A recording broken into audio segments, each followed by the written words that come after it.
Okay, so this is my review of the new HBO Max film, which was acquired from Sony Pictures, An American Pickle. This is based off of a short story written by Simon Rich in 2013 called Sellout. He also wrote the teleplay here. This was directed by Brandon Troust. This is his first film he's directing solo. He is known for being the cinematographer on most of Seth Rogen's projects. The film stars Seth Rogen in both lead roles here as Herschel Greenbaum and Ben Greenbaum. Also in the film are Sarah Snook from Succession fame and Jorma Taccone from Lonely Island. Now, if you come to watch this movie because of Sarah Snook or Jorma Taccone, you're in the wrong place. I think Sarah Snook has about 5 minutes in the beginning of this film, and Jorma is in about 3 minutes. A little bit of the false advertising by HBO Max. It was smart because they want to get Sarah Snook fans in there from Succession, but she is barely a player in this film. She's in the intro, and that's about it. This movie is full-on Seth Rogen. If you are not a Seth Rogen diehard, I don't know what to tell you here. So the story really is Herschel Greenbaum, this Jewish immigrant worker. In 1920, he falls into a vat of pickles, and he wakes up 100 years later, the same age, his body totally preserved, and he looks for family. He's in Brooklyn,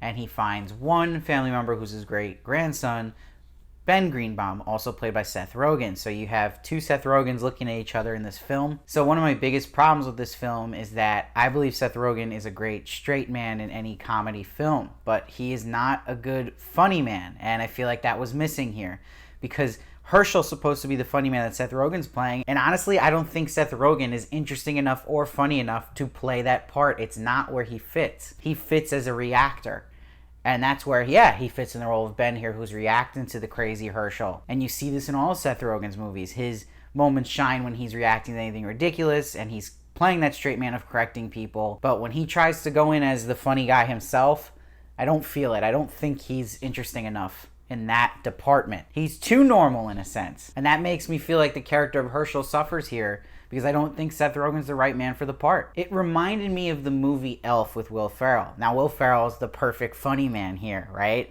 He's never the straight man. And if you had someone like him playing a Herschel type role, it works. So this movie felt like actually a really just dull, boring version of the story of Elf, where a figure comes from almost like a different time or land and is trying to adjust and take in the big city. You've seen it a million times, but unlike Elf, it leaves out the funny or fun part of it. The movie's in a very grim color palette. It's all blues and greens here and gray, and it really fits the just feel of the movie, that it's dull and that it never really escapes that, and it makes it really boring to watch. And it was one of those films I just wanted to end. I thought it started okay, and then 20 minutes in, you're like, this isn't good. And then 40 minutes in, you're like, how has it only been 20 minutes? It just keeps drudging along for an hour and a half runtime, which is really just, at this point, unacceptable with so many options to watch. You're going to see the reason that Ben is actually mad at Herschel. The main reason isn't that great in the sense of making you as the audience feel for Ben a lot. You kind of just like, and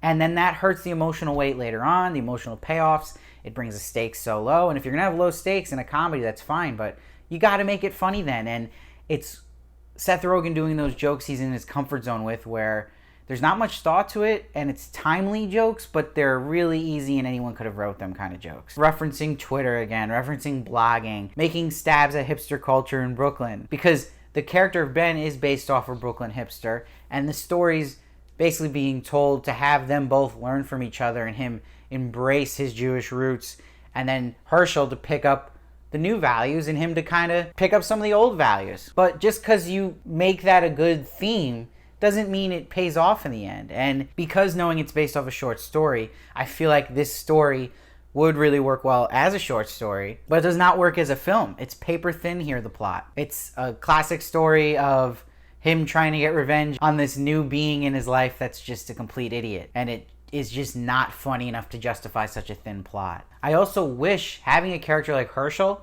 who is a weird character, he's off, he's supposed to be the funny one, that he had time to react to more actual actors we know here, where we only really see him talk to Seth Rogen as Ben and background actors. So it's frustrating because I thought maybe he'd have more time with Sarah Snook or Jorma Taccone, but there really isn't another player here for him to work off of, which I thought was a very strange choice. I'm not like a Seth Rogen hater. Like, I think Seth Rogen's super talented, and I think he's one of the funniest people. Listening to him on podcasts, interviews, he's in talk shows. I love him as a person in that sense. But again, you gotta be real too and realize some actors are just great in certain areas and others they're not really meant for. And I just don't think it helped that he played the role of Herschel here as a funny man. I just don't think he is. And it's just falling on this crutch of, again, overdone so much, but you have the one dumb character and all the humor is